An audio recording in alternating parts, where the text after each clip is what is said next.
All right, so you wanted the inside scoop on how the government almost shut down, right? Yeah. Well, we dove deep into articles from AP News, Okay. the New York Times, Yeah. BBC News, and let me tell you, it was a nail-biter. Really? The Senate approved the budget just hours before the deadline. Wow, that's cutting it close. Yeah. We're talking potential holiday chaos. Oh, yeah. Federal workers in limbo. Right. The whole 9 yards. Well, what I find really fascinating here is the power dynamic. Yeah. Like, we see a president-elect already flexing his influence. Right. A billionaire tech CEO entering the political fray. Yeah. And then you've got a House Speaker caught right in the middle of it all. It was like a recipe for disaster. Yeah. But get this, you won't believe who turned out to be the real heroes in all of this. Okay, who? The House Democrats. Interesting. Yeah. But before we jump ahead, let's back up for a second. Okay. Let's set the scene right. Yeah. Imagine this. Holidays are just around the corner. Ooh. And boom, a government shutdown's looming. Uh-oh. Millions of federal employees are suddenly facing the very real possibility of unpaid leave. Right. Or even worse, having to work without knowing when that next paycheck's coming in. It's really important to remember that this isn't some abstract political drama. Right. This has real consequences for everyday people. Exactly. I mean, think about it. National parks could close down right before vacation season. Oh, yeah. You could have disruptions to those vital services like food assistance programs. Absolutely. And then even delays in disaster relief efforts. Ugh, that's awful. You know, that dream trip to Yellowstone you've been planning? Yeah. Gone. Poof. Because of a shutdown. Because of a shutdown. Oh, man. Yeah. Talk about a holiday bummer. Yeah. And it's not just about those missed vacations, right? Right. Think about those families who rely on these food assistance programs, especially during the holidays. Yeah, absolutely. Things are already tense. And then Donald Trump enters the scene Oh, boy. with a last-minute curveball. Okay, well, what did he do? Well, he throws a wrench into the whole thing by demanding that any budget deal must also include an increase to the debt ceiling. Oh, wow. This throws the entire process into disarray and raises the stakes even higher. So to understand why this is such a big deal, it's helpful to know that increasing the debt ceiling, Yeah. basically, it allows the government to borrow more money to cover its existing spending. Got it. So debt ceiling budget deal. Right. But where does Elon Musk fit into all of this? Oh, this is where things take a really interesting turn. Okay. Because Elon Musk, who's in line to head up that new Department of Government Efficiency Right. in the incoming Trump administration, well, he starts publicly lobbying against the initial bipartisan budget deal. Wait, hold on. Musk is already trying to influence government spending Yeah. before he's even officially in office. Yeah. That's some serious clout. It is, and he doesn't shy away from using it. Yeah. Musk took to social media, specifically X, to criticize the size and scope of the deal, even comparing the initial bill's physical weight Oh, wow. to the much slimmer final version. Okay. He posted, and I quote, "It went from a bill that weighed pounds to a bill that weighed ounces." He really makes his point dramatically, huh? He does. So Musk is like this digital puppet master pulling strings from behind the scenes. Yeah. But what about Speaker Johnson, Right. the one actually responsible for getting this bill passed? Yeah. Talk about a tough spot to be in. He was definitely caught in the crosshairs. On one hand, he's facing pressure from both Trump and Musk Right. to ditch that original deal, which actually had bipartisan support. Uh-huh. On the other hand, he's desperately trying to avoid a government shutdown, Right. especially with the holidays right around the corner. I can practically feel the pressure cooker he was in. Yeah, Did he have anything to say about this whole ordeal? he did. After the final vote, Johnson acknowledged the pressure, but he tried to put a positive spin on things. Okay. He said, "We are grateful that everyone stood together to do the right thing. And having gotten this done now as the last order of business for the year, we are set up for a big and important new start in January." Okay, so Johnson's doing some damage control. But I have a feeling not everyone was happy with how this played out. Right. What exactly got left on the cutting room floor in this final stripped-down deal? Well, a lot of things that could have had a real impact on people's lives. Like what? While that initial bipartisan agreement included pay raises for lawmakers, Okay. funding to fix a collapsed bridge in Baltimore, Oh, wow. healthcare reforms, Mm-hmm. and measures to combat deceptive advertising in the hospitality industry. Really? All of that got tossed out. Hold up. Let's unpack that for a second. Okay. So we've got a bridge in Baltimore that remains unusable, Right. potentially misleading hotel ads still circulating, Yeah. And healthcare reform stalled, all because of this political tug of war. That's the unfortunate reality. Wow. And we need to think about the ripple effects of these cuts. Right. Imagine you're a family in Baltimore Yeah. who relied on that bridge for your daily commute. Right. Or you're someone who could have benefited from those healthcare reforms. Yeah. These decisions have tangible consequences for real people. It really makes you wonder if the average person's needs are even being considered in these political power plays. And it gets worse. What? One cut in particular really drives home the human cost of this political maneuvering. Oh, no. The removal of provisions aimed at fighting pediatric cancer. They cut funding for childhood cancer research. Yeah. That's just heartbreaking. It is, and it sparked outrage among Democrats. I bet. Senator Brian Schatz, for example, took to social media to criticize the cuts. Yeah. He posted, "These people would rather punish these precious little kids to pay for tax cuts for the wealthiest corporations in human history." That's a tough pill to swallow. It's a stark reminder that these political battles have real consequences, and often it's the most vulnerable among us who end up paying the price. And this is really where that issue of the debt ceiling that we talked about earlier really comes into play. Right. Remember, Trump insisted on tying a debt ceiling increase to the budget deal, Right. which created a huge point of contention. It was like this big political standoff. Exactly. Did you say that some Republicans Yeah. weren't on board with this whole debt ceiling demand either? A lot of Republicans, especially those who identify as fiscal conservatives, Right. they believe that raising the debt ceiling is basically just kicking the can down the road. So it's a temporary fix that doesn't really address underlying issue. Yeah, of excessive spending. Okay, so what exactly does fiscal conservative mean?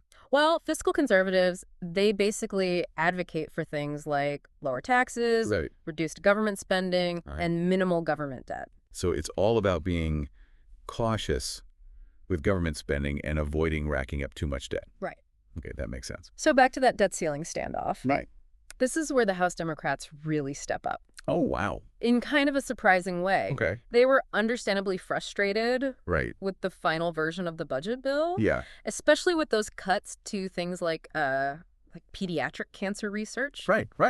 But they also recognize the disastrous consequences of a government shutdown, particularly for everyday Americans. So they were trying to balance their own priorities Exactly. with the real possibility of a shutdown. Yeah. What did they decide to do? Well, ultimately, they chose to kind of swallow that bitter pill and help pass the bill, Well. even though it was far from ideal. Yeah. Representative Hakeem Jeffries, the House Democratic leader, he summed it up this way. He said, "House Democrats have successfully stopped extreme MAGA Republicans from shutting down the government, crashing the economy, and hurting working-class Americans all across the land." Wow. Yeah. So they basically put the needs of the country above their own political agenda, Yeah. even if it meant making these really tough compromises. Right. It still feels like so much was lost in this process, It does. especially for everyday people who rely on government services and programs. Absolutely. And it's worth noting Yeah. that some of the programs and initiatives that got cut, Right. like those healthcare reforms and funding for that Baltimore bridge, Yeah. they actually had really broad bipartisan support. So even things that both sides of the aisle agreed on Yeah. ended up getting sacrificed in the end. Exactly. What does all of this mean for, the average American? Well, that's the question we should all be asking. Yeah. This whole episode really underscores that fragility of our political system. Right. And how easily vital policies that impact everyday lives can just get swept aside in the name of political maneuvering. Yeah, it also raises concerns about, like, transparency and accountability. We have these unelected figures like Elon Musk Right. wielding considerable influence over government spending, and it all feels a bit opaque. It does. And then there's that lingering question of what happens to all those important initiatives that were Right. left behind in this deal. Right. Will they be revisited and addressed? Yeah. Or will they just fade into the background? Especially those provisions for pediatric cancer research. Yeah. Surely those can't just be abandoned, right? Well, there is actually a little bit of good news on that front. Okay. The Senate actually managed to pass the Gabriella Miller Kids First Research Act, Oh, wow. which was one of the provisions initially dropped from that budget deal. Hmm. It was this rare moment of bipartisan agreement in a week that was otherwise dominated by division and chaos. There's a small ray of hope in all of this. Yeah. But it still feels like there are so many unanswered questions. Yeah. And so much uncertainty about what the future holds, especially for everyday people whose lives are directly impacted by these decisions. There's no doubt about that. Yeah. And I think this whole situation really serves as a wake-up call. Yeah. We need to pay attention to what's happening in our government, Yeah. hold our elected officials accountable, Right. and make our voices heard. We can't just be passive bystanders and assume things will work themselves out. We can't. We need to be informed and engaged if we want to see that positive change that benefits everyone. Exactly. And remember, Yeah. this episode is a prime example Right. of how these political battles that might seem distant and abstract Right. can have a very real impact on our lives, our communities, Yeah. and our future. It affects us all. It's like that saying, personal is political, right? Yeah.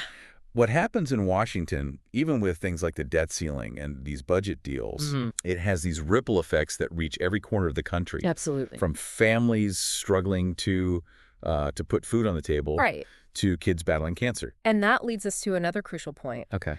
The power of individual action. Okay. It's so easy to feel overwhelmed and powerless Right. in the face of all of these complex political issues. Yeah. Yeah. But the reality is, we, the citizens, ultimately hold the power. Right. We have a voice. Right. And we need to use it. It can feel like these things are happening to us Yeah. rather than for us. Yeah. But you're right. We can't just sit back and be passive observers. What can? We have a responsibility to engage.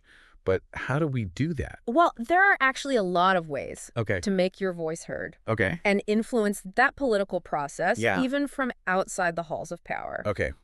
I'm all ears. Give us the playbook. Okay. What can we do as everyday citizens to really make a difference? Okay. Well, I think first and foremost, staying informed is crucial.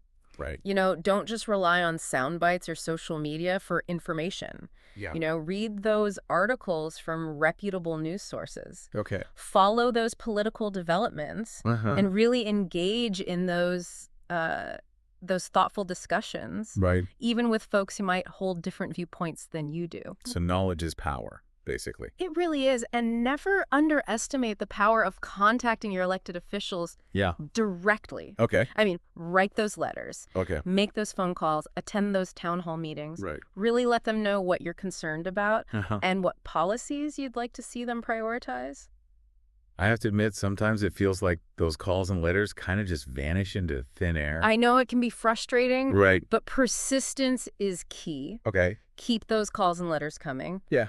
And don't be afraid to follow up. Right. Okay. You know, remember, elected officials work for us, the people. Yeah. Their job is to represent our interests. It's a good reminder that we actually have more power than we realize. We do. We don't have to be passive spectators in all of this, this political drama. We can actually hold our leaders accountable. Absolutely. And don't forget that that power of collective action. Right. You know, get involved with those organizations or groups that really align with your values. Okay. Join those protests. Yeah. Volunteer your time. Uh-huh. Support those candidates who champion the issues that you care about. So it's about being informed, engaging with those officials, and joining forces with others who share those concerns. Yeah. It feels empowering, actually, to remember that we have agency in all of this. We do. We absolutely do. And the more we exercise that agency, Yeah. the more responsive our government will become Right. to the needs and priorities of its citizens. Well, this has been quite a roller coaster of a deep dive. It has. I mean, from a near government shutdown Yeah. to these last minute demands. Right. A billionaire CEO flexing his political muscle. Right. And ultimately, the House Democrats having to step in to prevent this potential disaster. Yeah. I mean, it's been a wild ride. And it really highlights how these political decisions actually affect everyday people. It really does. And, you know, while we managed to avert a shutdown this time, Right. it's clear that our political system is facing some serious challenges. Yeah. It often seems more focused on that political gamesmanship Yeah. than on really serving the needs of ordinary Americans. Yeah. But it's also a system that, as we've been talking about, is ultimately accountable to us, the citizens. That's right. We have the power to demand better, Yeah. to push for that real change. Yeah. And to create a government that truly represents the interests of its people. And that's a really powerful thought to leave you with. Yeah. As you go about your day, think about those issues that matter most to you. Right. What kind of world do you want to live in? Yeah. And what role can you play in shaping that world? Because at the end of the day, we're all in this together. We are. And the future of our country really does depend on our active and engaged participation. I agree. Thanks for joining us for this deep dive. We'll see you next time, ready to explore another corner of the world with you.